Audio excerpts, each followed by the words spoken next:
Ma tahtsin tegelikult rääkida sellest, et kuidas on olla täiskasvanud ja vanem. Ma olen siuke tunne, et ma olen vist kõige vanem üldse täna siin. Keegi vastu ei vaidle. Aitäh. Oli minu publik. Ma tahtsin rääkida sellest, et kui ma väike olin ja pidi kommi ostma, siis ma kadestasin hullult täiskasvanud, sest täiskasvanud võivad osta kommi ükskõik palju. Millal tahes, nii palju raha kannatab, muidu kilode viisi osta. Aga laps siis nagu ei saa, siis enne ühe. Ja siis me nüüd külalised ja isa ema ostsid kommi ja panid laua peale suure kausi sisse, nagu kaus oli kommi täis. Ja see on nagu trigger. See on laps nagu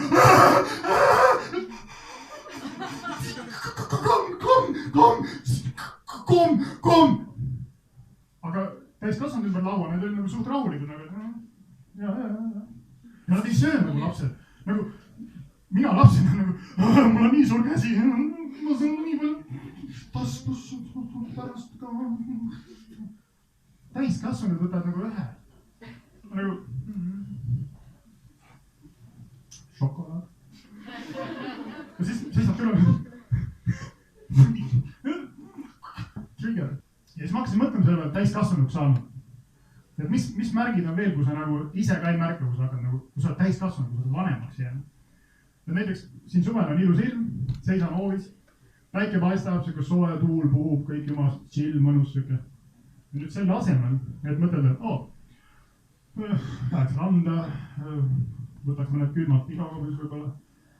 Siis seisan mina seal mõtlen, et jaa, tundub, et täna on hea päev pesu pesta. Ja see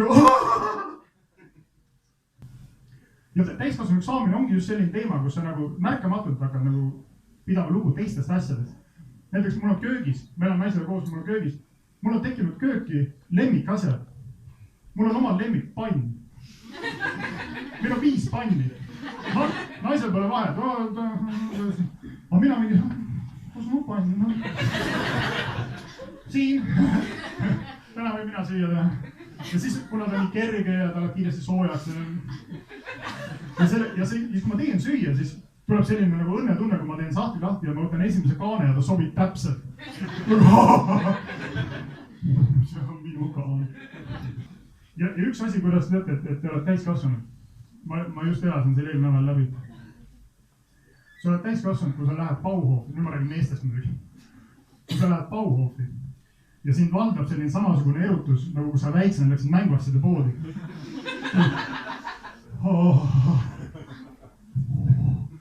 Ma olen selline, kes ma ei suuda siin naela seina lüüa, ma olen teoreetik. Aga isegi mina seisin seal poes Bauhofis, mõtlesin, ehitaks maja. Fuck me. Ma võiksin kõike seal ehitada. Muidugi, seal on ka negatiivsed pooled. Ma käisin perearsti juures siin hiljuti, umbes 6 aega tagasi, pidi minema. See selleks. Aga mu perearst on samas ostukeskuses. Samas kohas, kus pood on. Ja siis ma mõtlesin, ma olen nii täiskasvanud, ma kirjutasin talle väikse nimekirja, mida mul poest on vaja. Ja siis ma läksin ühelt perearsti juurde. Perearsti juurde nagu ikka, püksid maha, kasvuse kott ja köhi, kopsud selge. Ja siis hakkas ravimeid kirjutama. Okei, sain selle kätte. Ja siis ma teel apteeki seal samas. Jäin järsku seisma.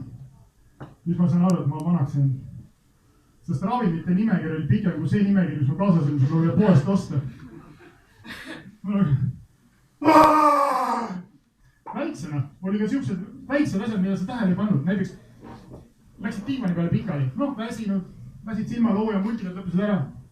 Hommik värkad oma voodis. Nüüd tuled jommis peaga koju. Lohistad ennast kuidagi diivanis. Silmad kinni ja hommikul diivani peal. Ma ei mäleta, et vanasti nii oleks olnud. Täitsa lõpp. Ja siis on veel sellised probleemid ka näiteks.